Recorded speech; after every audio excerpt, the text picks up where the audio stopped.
At 19, Ilara had already learned the sharp-edged math of loss, the way grief subtracts not just a person, but the world that person held in place. Her mother was gone, and with her went the gravity that held their small family together. All her older sisters, Clara and Serena, who should have been her anchors in the sudden storm, left her was the deed to a shuttered roadside diner the world called worthless, a clapboard box of peeling paint and bad memories on a forgotten stretch of highway. They sold it to her for the grand and insulting sum of $1, a transaction of performative generosity that was really just a shedding of a burden, a way to pass the property taxes and the ghosts onto the youngest, the quietest, the one they had always known how to make small. And they laughed, a sound like tearing silk, as they drove away from the lawyer's office in a car filled with the polished cherry wood and silver heirlooms of the family home, leaving Ilara on the curb with nothing but a cardboard box of clothes and a single worn wooden lemon reamer she had slipped into her pocket when no one was looking. But what nobody knew, what Clara and Serena in their gleaming efficiency could never comprehend, was that the diner's true ledger was not written in red ink, but in deeds. Its value not in the square footage of the lot, but in the memory held within its grease-stained walls. What was hidden there was a currency of kindness, a fortune of quiet favors that had compounded over 30 years. That, though, comes later. First, there was the silence and the rain and the walk to a place she was supposed to call her own, but felt, for all the world, like the end of it. The key felt cold and useless in her hand, a small, jagged piece of metal that promised entry into nothing more than a deeper loneliness. The world had shrunk to the size of this one desolate acre. The laughter of her sisters was the last thing she heard of her old life, and it echoed long after their taillights had vanished down the road. A final, cutting severance. First, there was the house, the one she had grown up in, smelling of baked bread and her mother's lemon polish. After the funeral, it stopped smelling like anything at all. It was just a space filled with objects.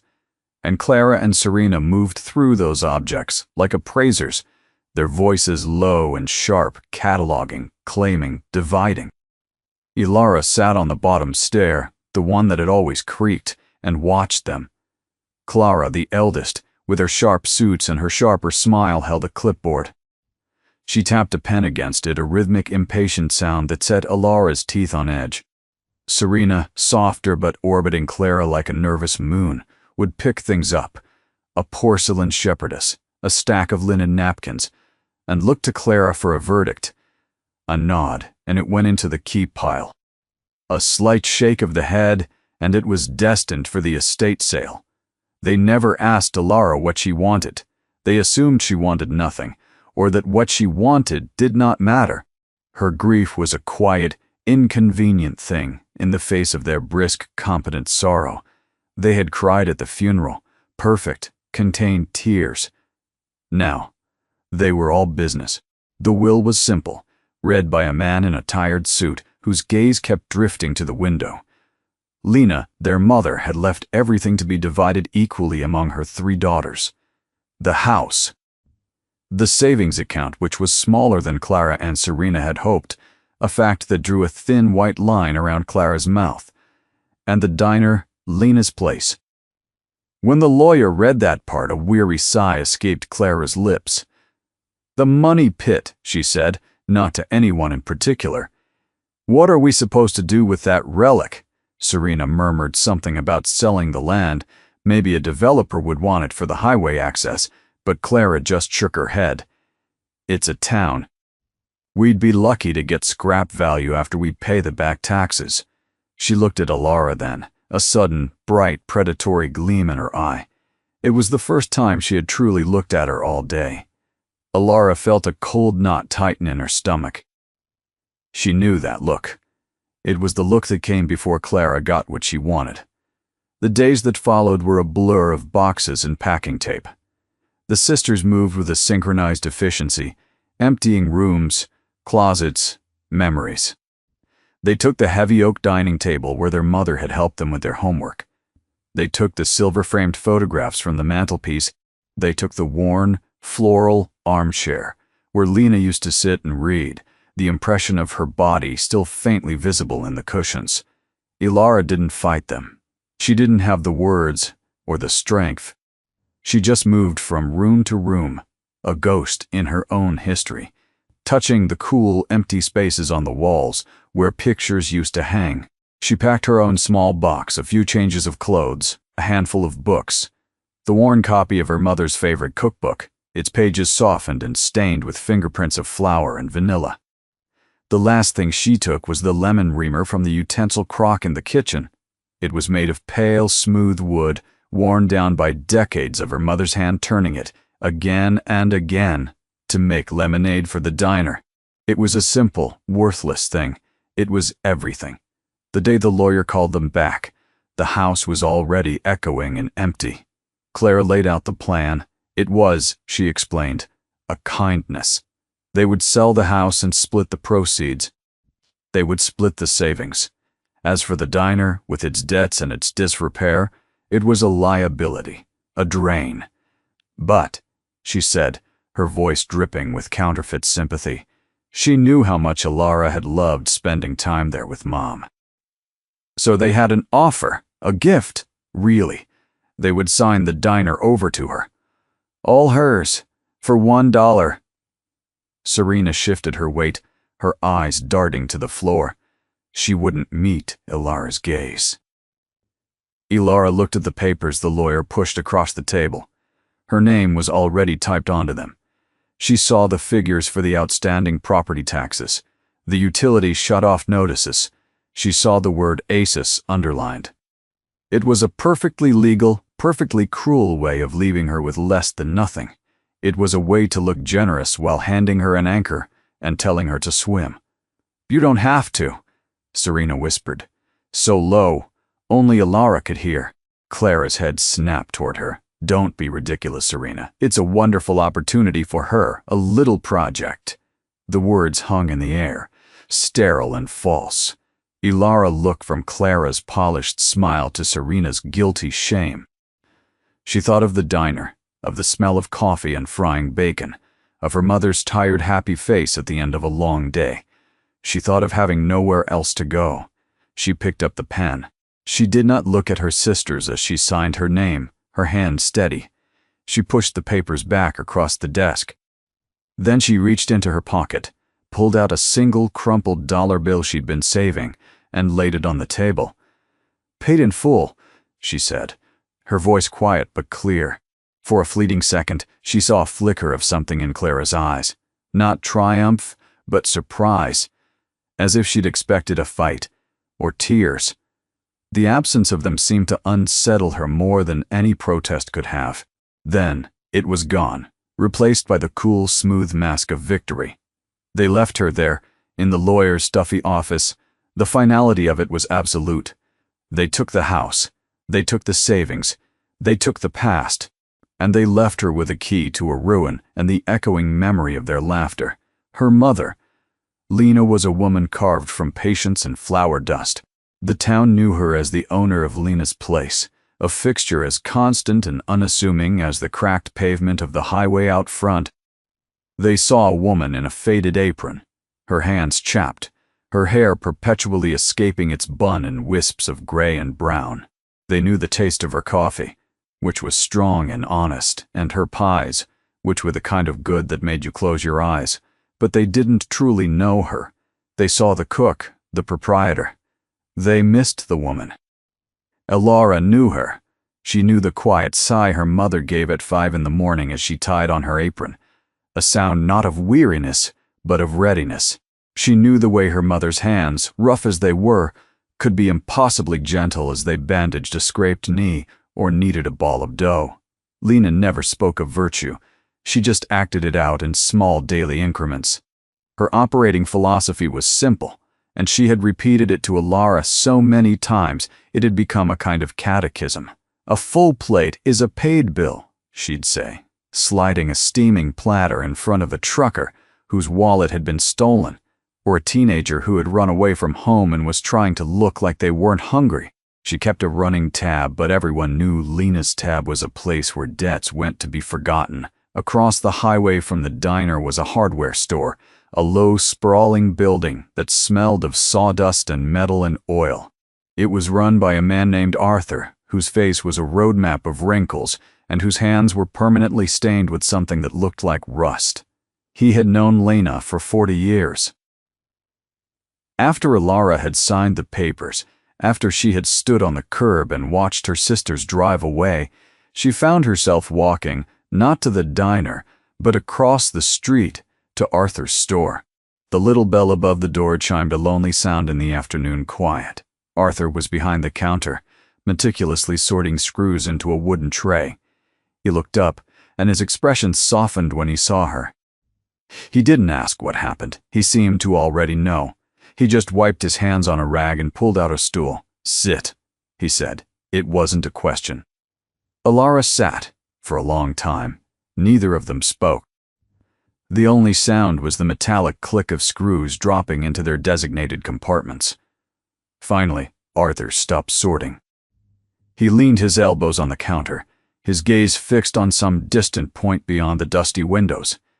"Your mother," he said, his voice a low rumble. "She was a better woman than this town deserved." He told Ilara stories she had never heard, or had only half understood as a child. He told her about the winter of the big blizzard, when the highway shut down and a bus full of strangers was stranded. The motels were full. Lena had opened the diner. She unlocked the doors, fired up the grill, and spent the next 2 days cooking for them, letting them sleep in the booths, wrapped in tablecloths and aprons for warmth. She never charged them a dime, said their fear had paid the bill. Arthur recalled a small, wry smile touching his lips. He told her about a young man, a boy really, who had tried to rob the diner once, waving a tire iron and demanding the cash from the register. Lena had just looked at him, her expression not of fear, but of a deep, profound pity. She'd asked him when he had last eaten a hot meal. The boy had broken down crying. She'd made him a steak dinner, the most expensive thing on the menu, and then she'd called a friend of hers who owned a garage and got the boy a job sweeping floors. That boy was now the foreman of the biggest construction crew in the county. She collected people, not money, Arthur said, finally looking at Ilara. His eyes were clear and kind. She saw the hole in them and put a little bit of herself in to fill it. Most folks, they look at a person and see what they can get. Your mother, she looked and saw what she could give. He reached under the counter and pulled out 2 things, a thermos and a paper bag. He pushed them toward her. "Coffee's hot. Sandwich is roast beef. Your mother's favorite." Ilara looked at the bag, a lump forming in her throat. She hadn't realized how hungry she was, how the hollowness inside her was not just grief but a physical ache. "How much do I owe you?" she whispered. Arthur's face crinkled into a genuine smile. He tapped the counter with a thick finger. "Your mother paid for it 20 years ago when she brought me soup every day for a week after my wife passed. Some accounts never close, kid. Now, go on. You've got work to do." He was right. Lena's goodness hadn't been a grand public spectacle. It was 1,000 small, unrecorded acts of grace, a quiet accumulation of decency that the world had mistaken for simplicity. Clara and Serena saw a failing business. They couldn't see the real enterprise. They had inherited the assets, the numbers on a page. Ilara, holding the warm thermos and the key to the shuttered diner, was beginning to understand that she had been left with the legacy. Her mother had never sought thanks, had never wanted credit. She believed that goodness was its own reward. A full plate is a paid bill. The phrase echoed in Ilara's mind, no longer just a saying, but a blueprint, a promise, a challenge. She was starting to see that the diner wasn't an ending. It was an inheritance of a different kind, a place built not of wood and nails, but of invisible, unbreakable bonds. The formal betrayal came dressed as a favor. Clara had called Ilara to the lawyer's office a second time, a week after they had cleared out the house. The air in the room was thick with the scent of expensive perfume and unspoken truths. Clara sat perfectly poised, her hands folded on the polished mahogany table. Serena sat beside her, smaller, diminished, her gaze fixed on a point on the far wall as if staring too long at it could make her disappear. "We've been thinking," Clara began, her voice smooth as cream, "about you, Alara. About your future." She spoke of the diner not as a business, but as a project, a creative venture. She painted a picture of Alara, young and full of potential, turning the forgotten little place into something charming, something quaint. A boutique cafe, perhaps? She used words like passion and opportunity, words that felt alien and sharp in the context of her mother's worn-out coffee pots and cracked vinyl booths. "We know how much you loved being there with Mom," Clara continued, the feigned sentimentality making Alara's skin crawl. "It seems only right that it should be yours." The lawyer, the same man with the tired suit, cleared his throat and pushed a sheaf of documents across the table. "As you know," he droned, "the estate is to be divided 3 ways. The house has an offer, a good one, and the savings are what they are. The diner, however, the diner carries significant liabilities. Outstanding property taxes, various liens from suppliers." He trailed off, letting the weight of the words settle. Clara picked up the thread. "It would be a drain on the estate. It would eat into what little Mom left. It would frankly eat into your share, Alara, and Serena's and mine." She paused, letting the implication land. The diner was a poison pill. If they split it 3 ways, they would all be harmed. But she, Clara, had devised a more elegant solution. "Bah! A more generous one. We are prepared," she announced as if bestowing a great honor, "to sign our shares of the diner over to you, completely. You would be the sole proprietor. We will sell it to you, to make it legal and binding, for $1. Serena flinched, a tiny, almost imperceptible movement. Her betrayal was not cold and clean like Clara's. It was messy, riddled with a guilt she was too weak to act upon. She was complicit out of fear, a silent partner in the cruelty. Alara looked at the papers. She saw the numbers, the red ink, the legal clauses that transferred every ounce of the diner's debt squarely onto her shoulders. It was a masterfully constructed trap designed to look like a gift. They were not giving her a diner. They were giving her their debt, their problem, their tax burden, and wrapping it in the language of love and memory. It was a way to disinherit her while appearing magnanimous. They could tell the world they gave their little sister a business to start her life with. They could omit the part where that business was designed to sink her. "You would be freeing us up," Clara said, her voice dropping to a confidential whisper, "to manage the sale of the house, to settle the rest of the estate efficiently. It's better for everyone this way. You get your fresh start, and we can handle the practicalities. The practicalities. The money. That was all it had ever been about for them. They had looked at their mother's life and seen only a balance sheet. The love, the community, the 30 years of 5 in the morning starts. That was all just sentimental noise to be cleared away with the old furniture. Alara felt a strange calm settle over her. The hurt was still there, a deep cold stone in her chest, but the shock was gone. This was who they were. This was who they had always been, and her mother's presence had simply softened their edges, blurred their true lines. Without her, they were sharp and clear. She thought of her mother's hands on the worn countertop. She thought of the smell of coffee. She thought of Arthur's words. She collected people, not money. And she knew, with a certainty that surprised her, that she would not give them the satisfaction of her refusal, or her tears. She would take their poison pill and see if she could turn it into medicine. She signed the papers. She slid the $1 bill across the table, paid in full. The act was done. They stood, their relief palpable. Clara's smile was brittle and bright. Serena mumbled a goodbye and hurried out of the room. Clara paused at the door. "We'll have the house cleared by Friday," she said. "You'll need to find somewhere else to stay, of course." Of course. She was homeless now, the owner of a ruined diner. It was perfect. On Friday, they were true to their word. A moving truck sat in the driveway, its belly full of her childhood. Clara and Serena directed the movers, their voices crisp. When it was all done, the truck pulled away, and the two sisters got into Clara's sleek, dark car. They didn't hug her goodbye. Clara just rolled down the window. "Good luck with the diner, Alara," she said. And the words were not a wish, but a verdict. Try not to run it into the ground any faster than Mom did. Then, they were gone. Alara stood on the empty street, the curb cool beneath her feet. In her hands, she held a cardboard box with her clothes. In her pocket, she held a key. The sun was setting, casting long, lonely shadows down the street. She was 19 years old, and she was utterly, completely alone, but she was not broken.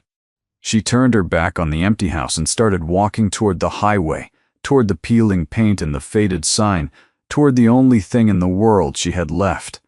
The walk to the diner was longer than she remembered. Each step was a deliberate choice, a movement away from the hollowed-out shell of her family home, and toward an unknown, derelict future. The sun had dipped below the horizon, and the sky was a bruise of purple and orange. The air grew cooler, carrying the scent of damp earth and distant exhaust fumes. The diner appeared at the crest of a small hill, a dark silhouette against the fading light. Lena's Place. The sign, shaped like a coffee cup, was barely legible, its neon tubes dark and broken, its paint flaking away to reveal rust underneath. The building itself seemed to be sighing, its shoulders slumped, its windows boarded over with graying plywood. It didn't look like a place of business. It looked like a place that had given up, and weeds grew thick and tenacious in the cracks of the parking lot. A faded for sale sign, years old, was tilted at a drunken angle near the road. This was her inheritance. This was her $1 kingdom. Alara stopped in the gravel lot, the crunch of her sneakers loud in the evening quiet. The place smelled of stale grease, rain-soaked wood, and something else, something deeper, the scent of time itself, of years of abandonment. It was the smell of a place that had been holding its breath for too long. The key felt small and inadequate in her palm as she approached the front door. The lock was stiff with rust and disuse. She had to put her shoulder into it, turning the key with both hands until, with a groan of protesting metal, the bolt finally slid back. The door swung inward on a single long, complaining squeak, opening into a chasm of darkness. She fumbled along the wall for the light switch, her fingers meeting cobwebs and peeling paint. She flicked it up. Nothing. Of course, the power had been cut off long ago. The only light was the wheat-gray twilight filtering through the grimy front windows that weren't boarded over. It was enough to see by, just barely. The diner was a time capsule. It was exactly as it had been left on the day her mother had gotten the call from the doctor, the day she had hung up her apron for the last time. A broom leaned against the counter. A small pile of dust and crumbs swept halfway across the floor. On the counter, a coffee cup sat next to a stack of paper napkins. The salt and pepper shaker stood at attention on each table, little silver soldiers guarding a forgotten post. The air inside was thick and still, heavy with the ghosts of 1,000 conversations, 1,000,000 orders of coffee and eggs. Alara could almost hear them, the low rumble of truckers talking about the price of diesel, the laughter of a family on a road trip, the clatter of cutlery on ceramic. And beneath it all, her mother's voice, calm and steady. "Honorable, what can I get for you?" She walked behind the counter, her footsteps echoing in the silence. She ran her hand along the edge of the stainless steel prep table, cold and inert. She looked at the massive grill, its surface dark and dormant. This had been her mother's domain, her stage. From this small, cramped space, she had orchestrated a universe of simple comforts. Alara slid onto one of the stools, the red vinyl cracked and cold. She rested her elbows on the counter, the formica worn smooth in the exact spot where her mother had leaned for 30 years, writing down orders, talking to customers, watching the highway. Her own hands, resting on that spot, seemed small and pale. She could feel it then, under the layers of dust and decay, under the weight of abandonment, a flicker. It wasn't just a building, it was a witness. This counter had held her mother's weariness at the end of a 16-hour day. The floor had borne the weight of her endless pacing. The very air was imbued with her presence. This was the last place on earth that was truly hers. Grief, sharp and sudden, washed over Alara, a physical wave that made her gasp. She bent over, pressing her forehead against the cool, worn surface of the counter, and finally let the tears come. They were not the wild, ragged sobs of a child, but the silent, hot tears of a profound and lonely sorrow. She cried for her mother. She cried for her own lost childhood. She cried for the cruelty of her sisters and the emptiness of the house behind her. She cried until she was hollowed out, until there was nothing left but the ache. And as she sat there, in the deepening dark, a sound from the back of the diner made her lift her head. A soft thump, followed by a low whine. It wasn't the sound of the building settling. It was the sound of something alive. Alara froze, her breath catching in her throat. The sound came again, a soft scratch, and another low, plaintive whine, coming from the direction of the back door that led out to the dumpster and the small, overgrown patch of grass behind the diner. Her first thought was of a wild animal, a raccoon or a possum, trapped inside. She pushed herself off the stool, her heart thumping a nervous rhythm against her ribs. She felt her way through the darkness of the kitchen, her hands brushing against cold, silent equipment. The back door had a small, grimy window at eye level. She peered through it. Pah! In the near-total darkness, he could just make out a shape huddled on the concrete step outside a lump of gray and black fur. It was a dog.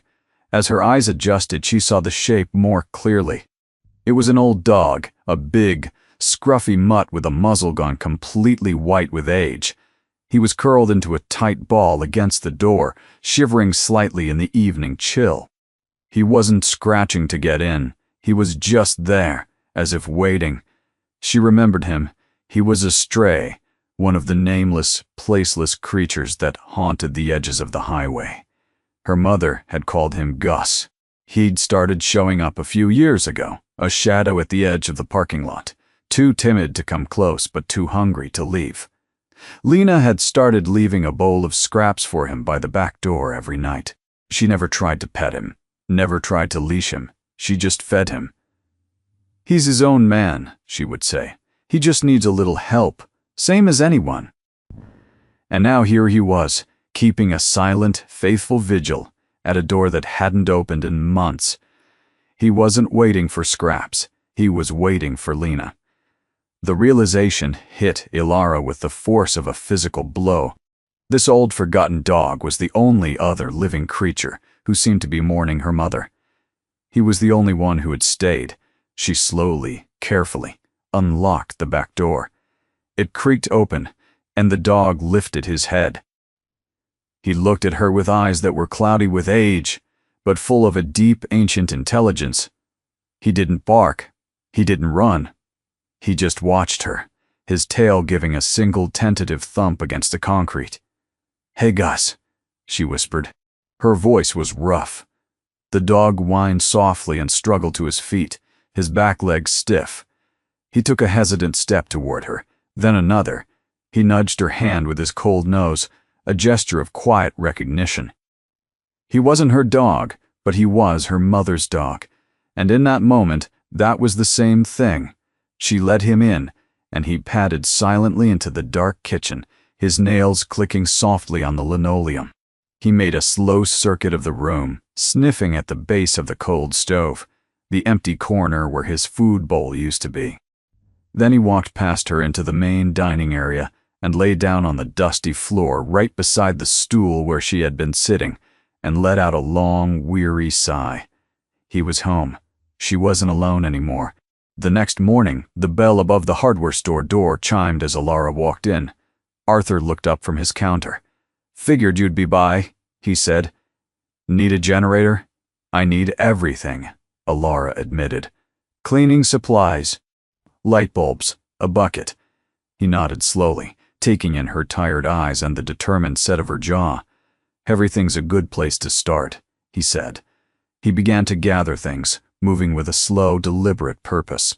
Heavy-duty cleaner, sponges, a mop. He loaded them into a cardboard box.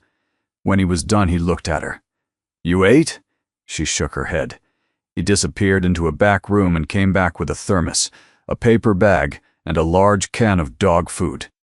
He added it to the box. "For your partner," he said with a slight smile. "Saw him keeping watch all winter. Stubborn old fool. Just like your mother." He slid the box across the counter. Alara reached for her pocket, for the few crumpled bills she had left. Arthur put a large, firm hand on top of hers, stopping her.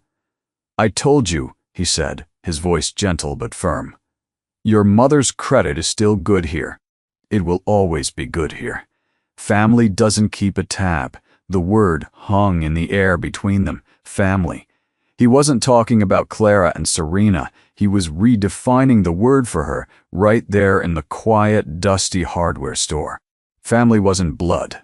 It wasn't a name. It was the people who showed up. The people who brought you a sandwich when you were hungry. The people who fed your dog.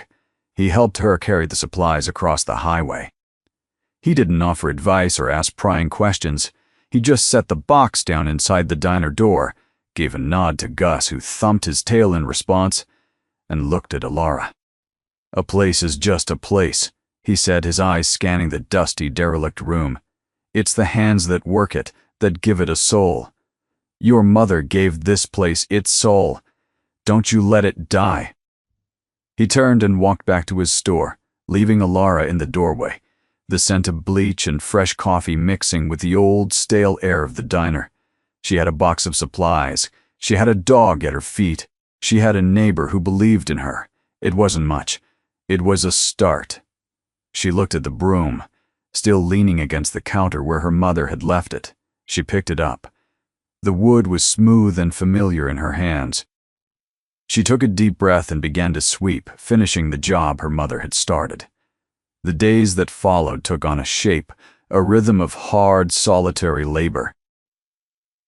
Alara worked from sunrise until long after the highway lights came on, fueled by Arthur's sandwiches and a stubborn, burning need to reclaim the space from time and neglect. With the generator humming a steady drone out back, a string of bare bulbs cast a harsh, bright light over the diner, chasing the shadows from the corners. She scrubbed away years of accumulated grime, the water in her bucket turning a dark, soupy gray again and again. She scraped peeling paint, wiped down every surface, and polished the stainless steel until it gleamed with a faint, ghostly reflection of its former self. Gus was her constant shadow, a quiet, reassuring presence. He'd lie just out of her way, his old head on his paws, watching her with those patient, knowing eyes. Every so often he would get up, stretch his stiff limbs, and nudge her hand with his nose, a silent check-in before settling back into his vigil. The diner slowly began to breathe again. As she cleaned, she discovered the place's secret language, the particular squeak of the third stool from the end. The way the afternoon sun, slanting through the clean front windows, would strike a specific spot on the floor at precisely 4 o'clock. Worn patch on the linoleum behind the counter, a perfect semicircle carved by her mother's feet, pivoting between the grill and the coffee pots for 3 decades. It was in the pantry, a small windowless room off the kitchen, that she first felt it, a sense of wrongness, a note out of key. The pantry was lined with deep, sturdy wooden shelves, now mostly empty save for a few dusty, rust-ringed cans of tomato sauce and a forgotten bag of flour, hard as a rock. The walls were old lath and plaster, cracked and uneven in places, all except for one section. The back wall, the one that separated the pantry from the diner's outer wall, felt different. It was a smooth, flat expanse of drywall, jarringly new compared to the rest of the room's textured history. Alara ran her hand over it. It was cool and impersonal. She knocked on it. The sound was flat, solid. But as she moved her hand to the right toward the corner, the sound changed. She knocked again. Thump, thump, thump, hollow. A strange, empty echo that didn't belong. She dismissed it at first. A shoddy repair job, maybe. Her mother had mentioned a leak in the roof on that side years ago. Perhaps a plumber had to cut into the wall and patched it up poorly. But the thought niggled at her. It was a loose thread, and she couldn't stop herself from pulling at it later that week. As she was on her hands and knees scrubbing the pantry floor, she saw something else.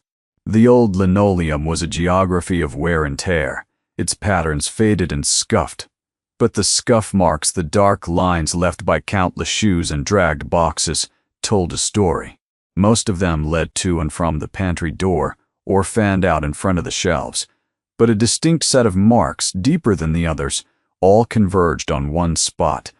They led directly to the hollow-sounding section of the back wall. Not away from it. To it. As if people, or heavy things, had been moved to that spot repeatedly over many, many years. It was the dog, however, that turned her suspicion into certainty. Gus, who had until then been content to lie in the main dining area, started spending his time in the pantry. He would post himself directly in front of that section of drywall, lying with his body pressed against the baseboard.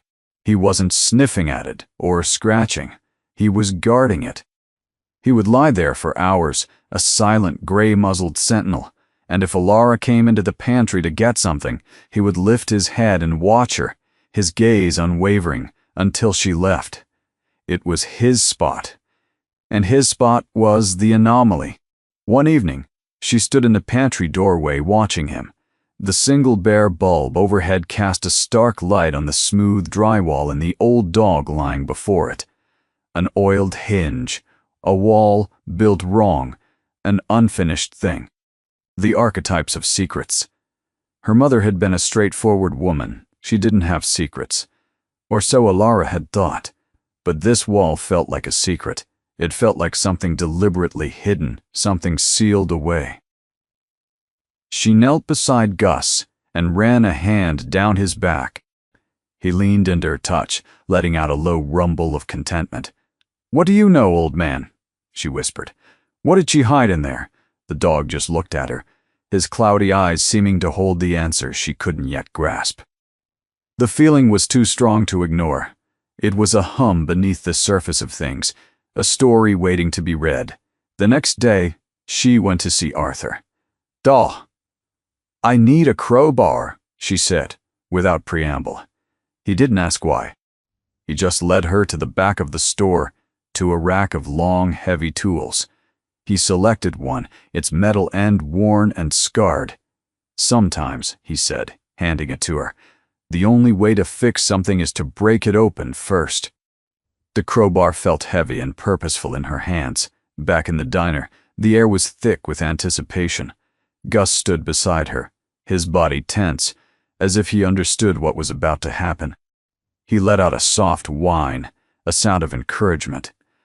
Alara stood before the wall, the smooth, blank face of the drywall looking back at her.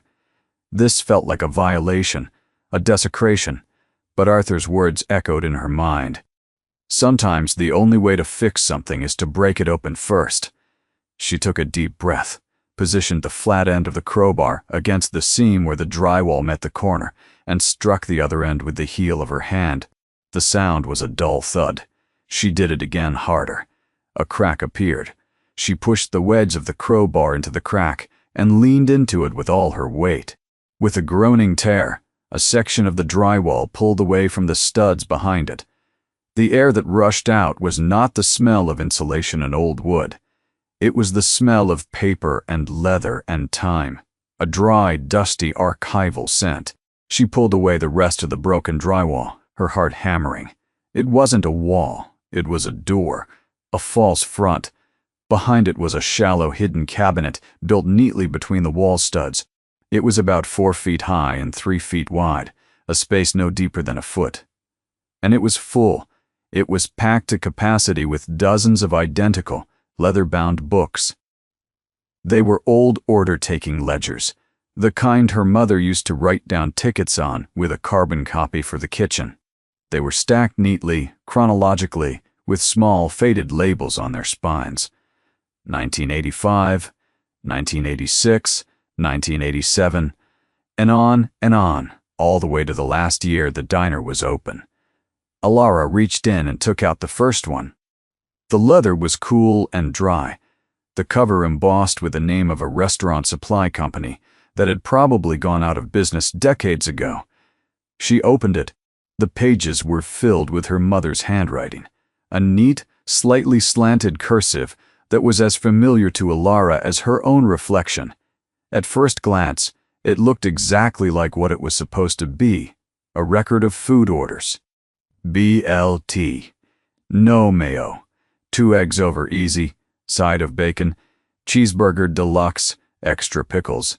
But then she saw the notes, scribbled in the margins in a different colored ink. Next to an order for coffee and a slice of apple pie, there was a small notation. Told me he lost his job, no charge. Next to a ticket for a family of 4 that had ordered 4 full steak dinners, there was another note. Car broke down. Let them pay next time they're through.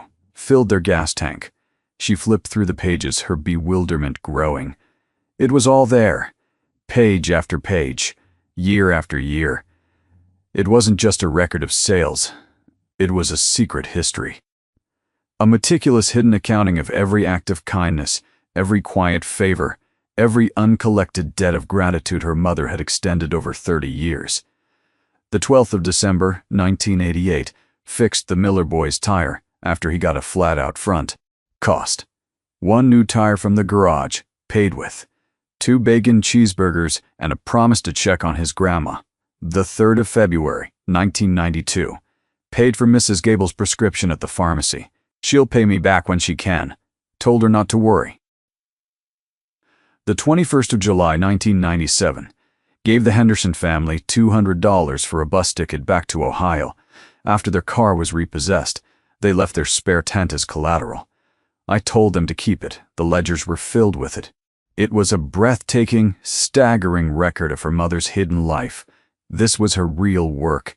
The food was just the vehicle. The diner wasn't a business that failed. It was a charity that had operated in secret for 3 decades. The money Clara and Serena had been so disappointed not to find in her savings account hadn't been squandered. It had been invested. It had been poured dollar by dollar into the lives of hundreds of people. It had been converted into a different kind of currency. Alara sank to the floor of the pantry, the open ledger in her lap. Gus came and rested his heavy head on her knee. The sheer scale of it was overwhelming. Her mother, the woman she thought she knew so well, had been quietly, single-handedly holding up a corner of the world. She had built a fortune not of cash but of goodwill. Clara and Serena saw a worthless building. They had no idea that the real inheritance, the true family vault, was hidden behind a thin sheet of drywall in a dusty pantry.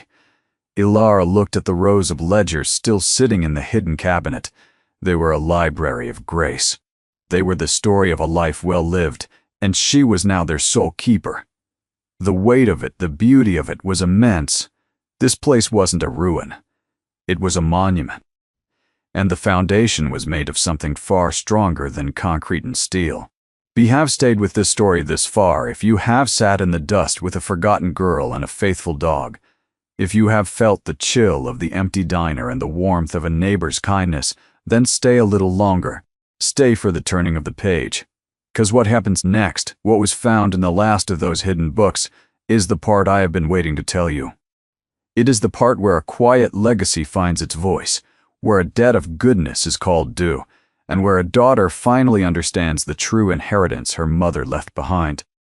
The world is quick to measure worth in things that can be counted, in dollars and in square feet, but some values are written in an ink that is invisible to the greedy and the hurried. They are written in the margins of everyday life, and those are the accounts that in the end matter most. The story of Lena's place was not over. It had only just begun. The discovery of the ledgers changed everything. They were no longer just books. They were proof. They were a testament. Alara spent the next several days poring over them, moving from one year to the next, a cartographer mapping the secret geography of her mother's heart. She learned the names of strangers and the stories of their hardships. She saw the patterns of her mother's generosity, how it flowed like an underground river, nourishing the roots of the community in ways no one ever saw. It was a lonely, sacred communion with the dead. But the real world, the world of deadlines and debts, would not wait. A letter arrived, delivered by a mail carrier who looked surprised to see any sign of life at the old diner. It was an official-looking envelope, cold and impersonal. Alara tore it open with trembling fingers. It was a final notice of foreclosure. The back taxes, compounded with fees and penalties, had reached a sum that seemed astronomical. Impossible. She had 30 days to pay, or the county would seize the property and sell it at auction. 30 days. The number felt like a death sentence. The diner, which he had just discovered was a sacred place, was about to be ripped away and sold to the highest bidder. Its history bulldozed, its secrets lost forever. That same afternoon, the phone rang. It was a cheap burner phone Arthur had given her, and it had only rung once before. She answered, her voice hesitant. "Hello? Well, she answers. It was Clara. Her voice was like ice water, sharp and startling. "I was just calling to see how my favorite little entrepreneur is doing, turning that dump into a gold mine yet?" The smug, feigned concern was more infuriating than open hostility. "It's fine," Alara said, her voice flat. "Oh, I'm sure it is," Clara purred. "I'm just so glad we could give you this opportunity, Alara. Really, it's so important to stand on your own 2 feet. There was a pause. "By the way," Clara added, her tone shifting, becoming sharper, "a developer friend of mine was asking about that corner lot. Prime spot for a gas station and convenience store, he thinks. He might be coming by to take a look at the property. Don't be alarmed if you see a fancy car in your parking lot. It wasn't a warning. It was a threat." She was circling a vulture waiting for the inevitable. She wanted the land, and she was waiting for Alara to fail so she could swoop in and pick the bones. "It's not for sale," Alara said, her voice gaining a strength she didn't know she had. Clara laughed, a short, ugly sound. "Oh, honey, everything is for sale. You'll learn that soon enough." She hung up. Alara stood in the middle of the diner, the foreclosure notice in one hand, the dead phone in the other. The walls seemed to be closing in. The weight of her mother's legacy and the impossibility of her own situation pressed down on her. She felt a wave of despair, cold and overwhelming. She had the truth, but the truth didn't pay taxes. She had the history, but history couldn't stop a bulldozer.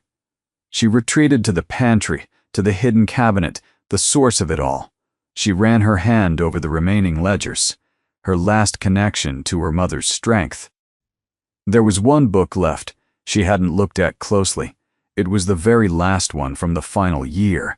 It was thinner than the others, only a few months of entries before the writing stopped. As she pulled it from the shelf, something slipped from between its pages and fell to the floor. It was a sealed envelope. On the front, in her mother's familiar slanted script, were 2 words, "My Alara." Her hand shook as she picked up the envelope. It was thick, made of heavy, cream-colored paper, the kind her mother had kept in a box for special occasions but had rarely used. "My Alara." It was a voice from the grave, a final, direct address. She sat down on the floor of the pantry, with Gus's warm, solid weight pressed against her leg, and carefully broke the seal. The letter inside was written on a single, folded sheet of the same paper. The ink was a dark, steady blue. "My dearest Alara," the letter began. "If you are reading this, it means a few things. It means I am gone. It means your sisters have been exactly who I feared they would be. And it means you, my quiet girl, have been brave enough and clever enough to find my real work. I am so proud of you. The words blurred as tears welled in Alara's eyes. She blinked them back, forcing herself to read on. I know you must be angry with Clara and Serena. Try to find it in your heart to forgive them one day. They measure the world with the wrong ruler. They see value only in things that can be sold. They were always that way, and I fear I was not a good enough mother to teach them otherwise. They will never understand this place. But you do. I always knew you did. You were the one who saw the people, not just the customers. You have my heart, Ilara. You always have. I am leaving you with a burden. I know. This diner, these books, it is a heavy inheritance. For years I poured every spare dollar, every bit of my strength into this place and the people who pass through it. Not for profit, not for praise. I did it because a community is not a town. It's a web of people holding each other up. This diner was my corner of the web. I called these ledgers my real savings account, an investment in people. I always believed it was the safest investment there is. Now, the account is yours, and I fear you will have to make a withdrawal. The foreclosure, the taxes. I knew this day would come. I ran out of time to fix it. So I am giving you my permission. I am giving you my blessing. Use these books. Call in the debts. Not for you, not for money in your pocket. For the place. For this corner of the web. Some of them won't be able to pay. Some will have forgotten. But some, I hope, will remember. People have longer memories for kindness than we give them credit for. Do not let them bulldoze our history, Alara. This place was never about making money. It was about making a place where a hungry soul could find a full plate, no questions asked. A place that remembered a person's name. The letter ended with a line that made Alara's breath catch. A full plate is a paid bill, but a helping hand is an investment. Go, my love. Cash in our returns. All my love. Mom. Tucked into the fold of the letter was a small black and white photograph. It was a picture of a much younger Lena, standing proudly in front of the brand new diner, the sign fresh and bright behind her. She was smiling, a wide, hopeful, fearless smile. Ilara held the letter to her chest. It was not just a letter, it was a key. It was permission. It was a battle plan. Her mother had not left her defenseless. She had left her armed with the most powerful weapon of all, a 30-year history of unblemished goodness. The despair that had gripped her just moments before was burned away by a clean, hot flame of purpose. She would not let her mother's life's work be turned into a parking lot for a gas station. She stood up, the letter in her hand. She looked at the rows of ledgers, her mother's real savings account. She knew what she had to do. She would not be calling people to demand money. That was Clara's way. That was the way of the world that measured with the wrong ruler. She would do it her mother's way. She would simply open the books and let the story be told. She took a deep breath. It was time to call in the debts. The 30 days began to evaporate. Each sunrise a stark reminder of the looming deadline. Ilara felt the pressure like a physical weight, but the fear was gone, replaced by a resolute, almost calm sense of purpose. She had her mother's blessing. She had the ledgers, but she didn't know where to begin. The names in the books were a roll call of the last 3 decades. Some had moved away. Some, she knew, had passed on. How could she find them? How could she even start? The answer, as it so often did, came from across the street. Arthur appeared in the diner's doorway one afternoon holding a wrench in one hand, his brow furrowed with worry. "You look like a ghost, kid," he said bluntly. "Whatever's eating at you is winning." Ilara hesitated, then decided to trust him the way her mother had. She led him into the pantry and showed him the hidden cabinet, the rows of ledgers. She watched his face as she explained what they were, her voice low and steady in the quiet room. Arthur listened without interrupting, his gaze fixed on the books. He reached out and took one, the one from 1988. He ran his calloused thumb over the spine, then opened it to a random page. He was silent for a long time. his eyes scanning the familiar cursive. "I'll be damned," he breathed, his voice thick with emotion. "I remember this. All of this." He pointed to an entry. "Fix the Miller boy's tire." "That boy," Arthur said, a slow smile spreading across his face. "That boy is Thomas Miller. Owns the biggest farm out on Route 4. Still stubborn as a mule." He flipped a few more pages. "And here, Mrs. Gable. Lena paid for her heart medicine for a solid year. Her son is David Gable. He's a big-shot developer now. Lives over in the next county." He looked up at Alara, his eyes shining with a fierce, protective light. "Kid," he said, his voice a low rumble, "this isn't a ledger, it's a map. It's a directory of every decent soul in a 50-mile radius." He closed the book and handed it to her. "Don't you dare call these people and ask for money," he commanded.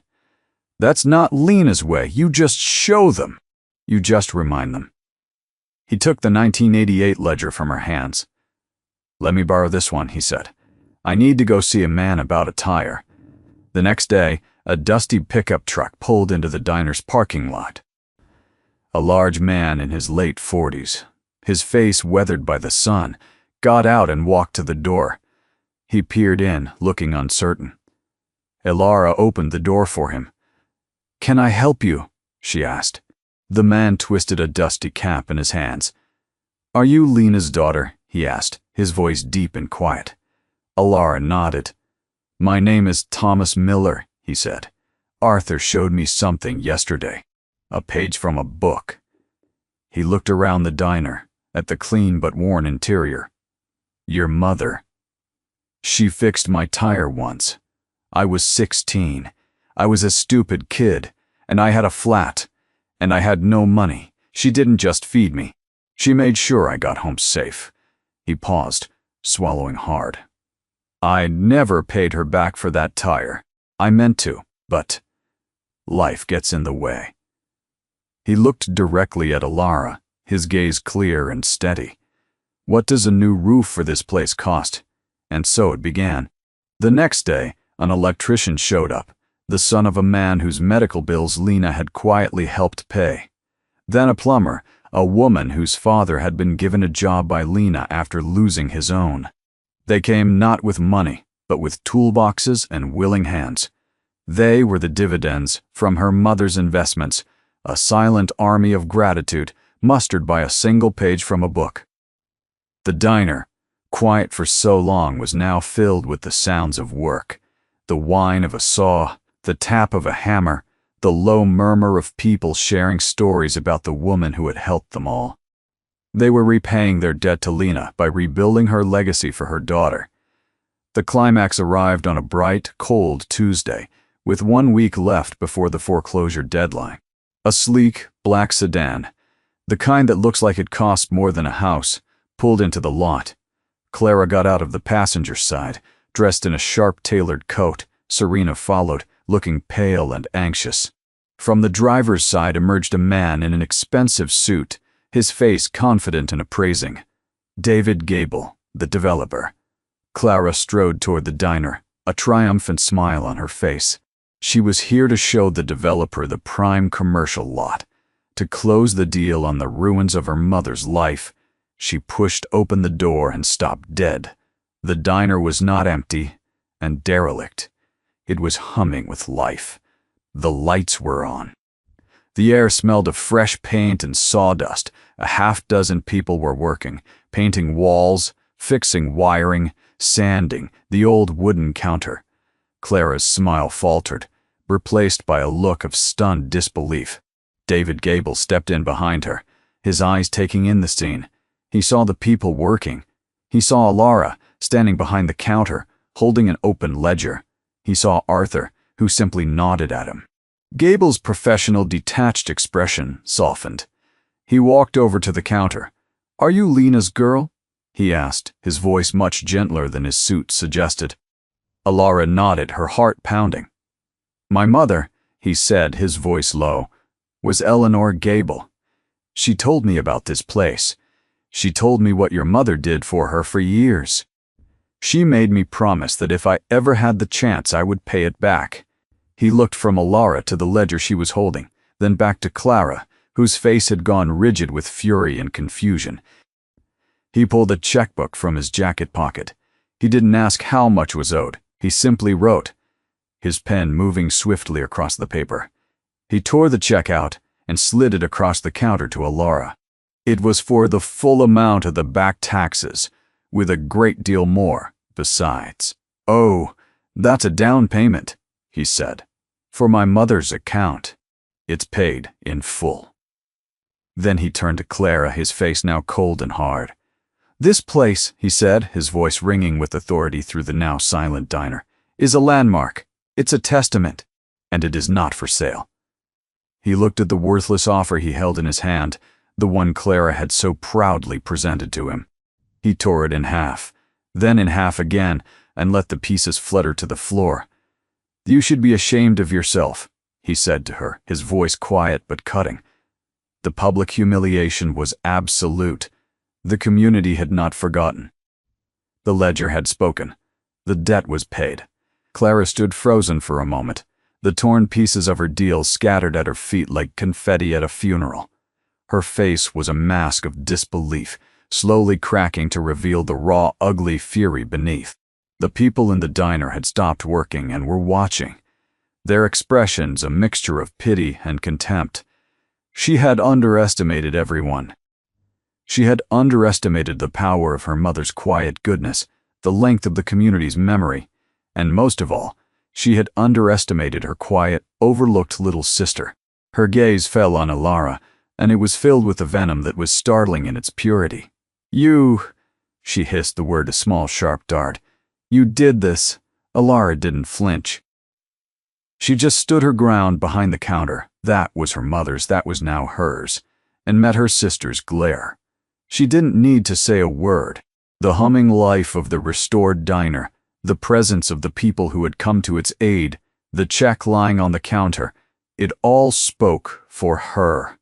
The silence stretched, taut and heavy. It was Serena who broke it. A choked sob escaped her lips. All eyes turned to her. She had been standing by the door, a phantom in her sister's shadow. But now she seemed to collapse in on herself. The shame she had been carrying, the guilt she had tried to suppress, finally broke through the surface. Tears streamed down her face, washing away the carefully constructed facade of composure. "I'm so sorry," she whispered, the words ragged. "Oh, Mom, I'm so sorry." She looked at Alara, her eyes pleading. "She told us to look after you," Serena cried, her voice cracking. "Her last words," she said, "take care of Alara. And I let you. I'm so sorry." It was a confession, raw and unscripted, in the center of the crowded room. It was the sound of a person breaking down and perhaps beginning to break open. While Clara's response to being thwarted was rage, Serena's was remorse. She took a stumbling step forward, away from Clara, a physical severing of their toxic alliance. She looked around at the half-painted walls, the stacks of clean dishes, the faces of her mother's friends. She saw for the first time not a failing business, but a living legacy. Without another word, she walked over to a stack of clean rags on a nearby table, picked one up, went to the grimy front window that hadn't yet been cleaned, and just started scrubbing. It was a small, humble, desperate act. It was penance. It was an offer to begin making amends not with words, but with labor. She was no longer the secondary antagonist, complicit in her sister's scheme. She was just Serena, a grieving daughter trying to find her way back. Clara watched her sister's defection with a look of pure disgust. The last vestige of her support system had crumbled. She was alone in her greed, exposed and condemned by the very community she had disdained. She shot one last hateful look at Alara, then turned on her heel and stormed out of the diner, slamming the door behind her. The sound echoed, a final petulant punctuation mark on her defeat. No one watched her go. All eyes were on Serena, who was quietly, methodically, washing the window, her tears mingling with the soapy water on the glass. The unredeemed had fled. The repentant remained. The community chorus, the men and women who had come to work, slowly turned back to their tasks, the crisis having passed. The sound of hammering and sanding resumed, a gentle, constructive rhythm that filled the space left by Clara's destructive exit. Arthur walked up to the counter and looked at Alara. He nodded toward Serena. "Some people just get lost," he said quietly. "Takes them a while to find the right road back. Your mother knew that." Alara looked at her sister, her back bent to the task of cleaning, and felt not triumph, but a deep, aching pity. She picked up the check David Gable had left. It was more than enough. It was a new beginning. She folded it carefully and put it in her pocket. Then she walked out from behind the counter, went to the coffee machine that the electrician had just gotten working, and brewed the first pot of coffee the diner had seen in years. The aroma, rich and dark and full of promise, filled the room. It smelled like forgiveness. It smelled like hope. She poured a cup, walked over to her sister, and held it out. Serena looked up startled, her face streaked with dirt and tears. She looked at the cup, then at Alara's outstretched hand. Hesitantly, she reached out and took it. Their fingers brushed. It was the first time they had touched in months. It was a start. The diner reopened on a crisp Saturday in late autumn. There was no grand opening, no ribbon to be cut. One morning, the closed sign was simply flipped to open, and the smell of coffee and frying bacon drifted out onto the highway for the first time in a very long time. Alara named the first day Lena's Day. She didn't charge for anything. Every plate of food was on the house, a thank you to the community that had saved the place. The diner was full from sunup to sundown. People came not just to eat, but to be there, to share in the victory. Thomas Miller sat in a booth with his family, eating a steak dinner. David Gable sat at the counter, sipping a coffee, looking at the clean, bright space with a quiet satisfaction. The plumber, the electrician, the painters, they were all there, no longer workers, but customers, friends, family. Arthur held court in a corner booth, telling stories about Lena to a new generation. Gus, wearing a new collar Arthur had bought him, lay by the kitchen door, accepting pats and praise like a visiting dignitary. Behind the counter, Alara moved with a grace and confidence that surprised even herself. She worked the grill, poured coffee, and took orders, her movements echoing her mother's. A dance she hadn't realized she knew by heart. In the back, at the big dishwashing sink, Serena worked silently. She had shown up every day since the confrontation, never asking for anything, just picking up a rag or a broom and finding what needed to be done. She worked with a focused, humble intensity, as if she could wash away her guilt with every plate she scrubbed clean.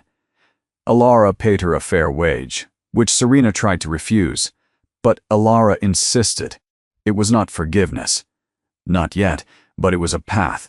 It was a chance to earn her way back. One day, one dish at a time.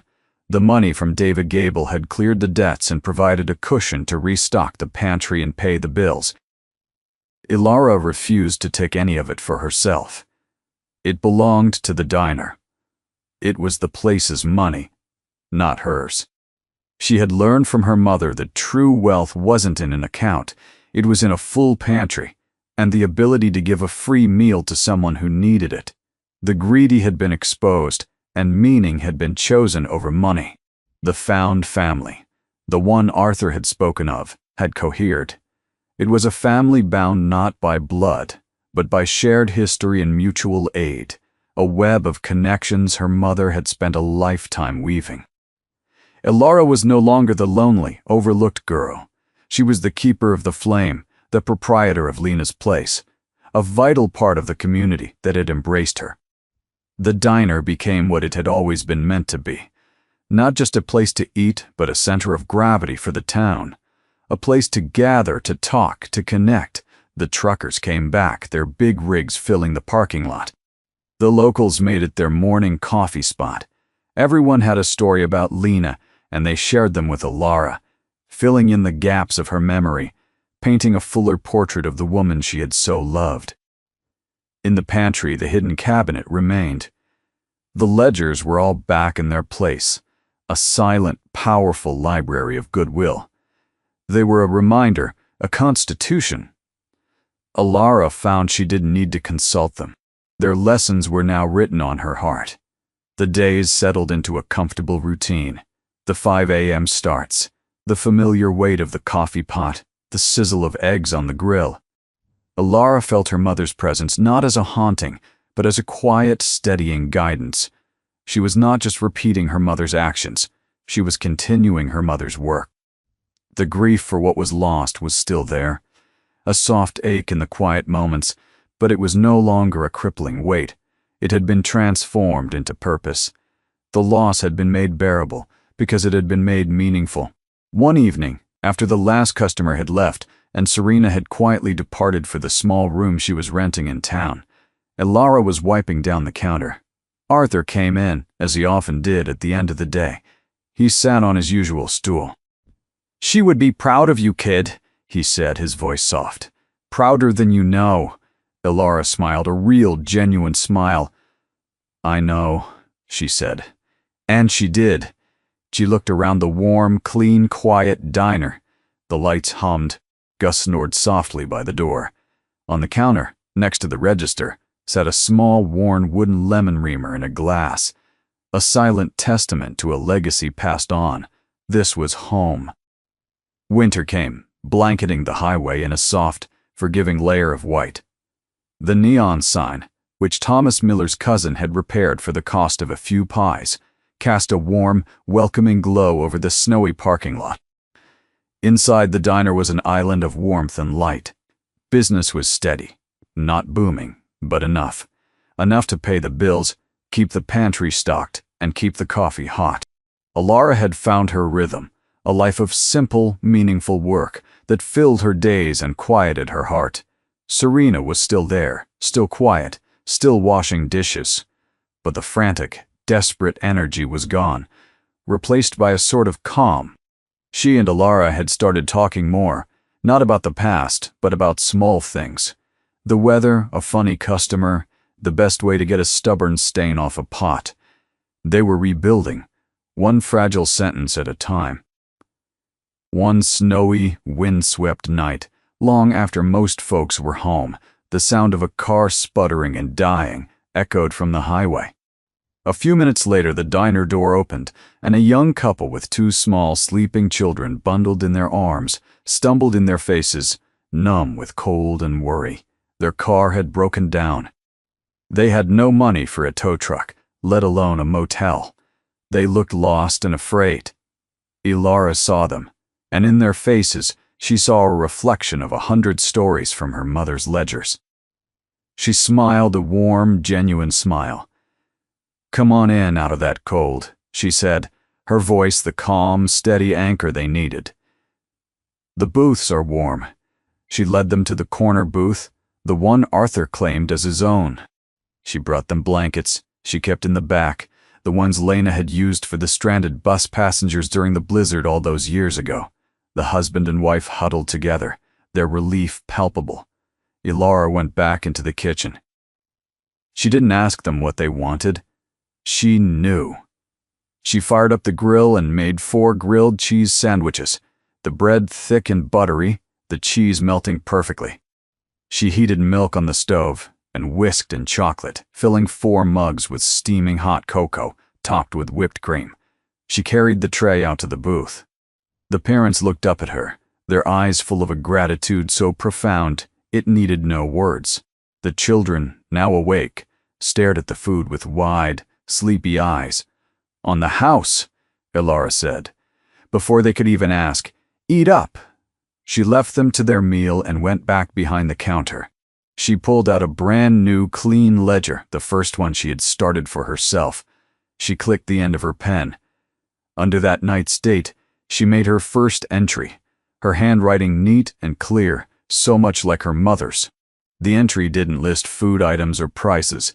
It just said, "Helped a family. Car broke down, paid in full." She closed the book. The work continued. The legacy was alive, A full plate is a paid bill, but a helping hand is an investment. And some investments, she now knew, pay dividends forever. The final, quiet image of the night was of the small, worn wooden lemon reamer, sitting in its glass next to the new ledger, catching the warm light of the diner, a silent promise that what is good and true will always endure. And they want a toy.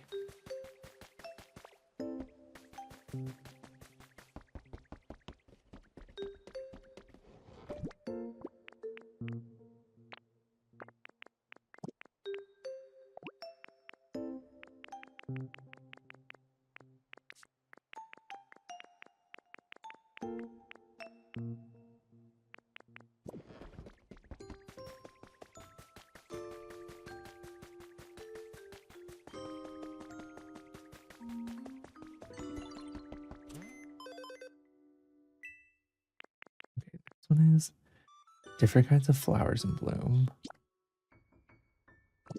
Okay. Lots of lives. We had to make 5 lives? Jesus. And set up a lot of electricity. Build lots of stuff with help from other Pokemon. Okay.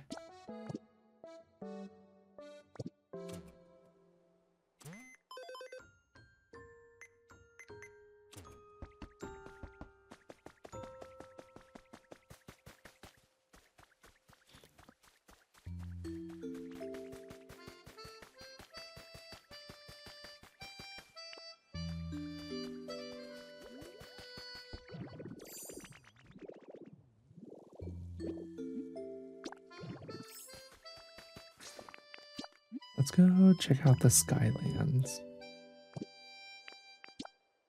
Wait. Actually, no, I changed my mind. We should go to Rocky Ridges first. Because we should check on our Fossil Museum.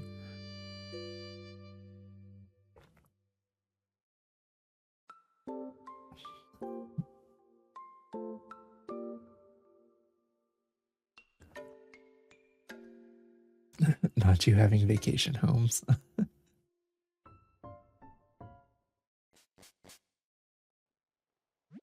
Hi, KD. How's it going?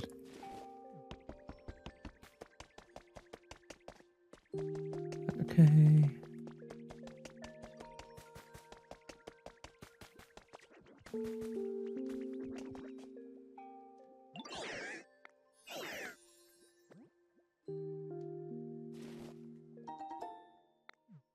I know I'm back from my trip, but I'm so exhausted. I've missed you. Oh, how was your trip? How was your friend's birthday and everything? Mr. Boombox over there. Here's the thing. So they have that whole mechanic with the boombox where you give the speaker Rotom some CDs and stuff like that. And it's kind of cool because he plays music.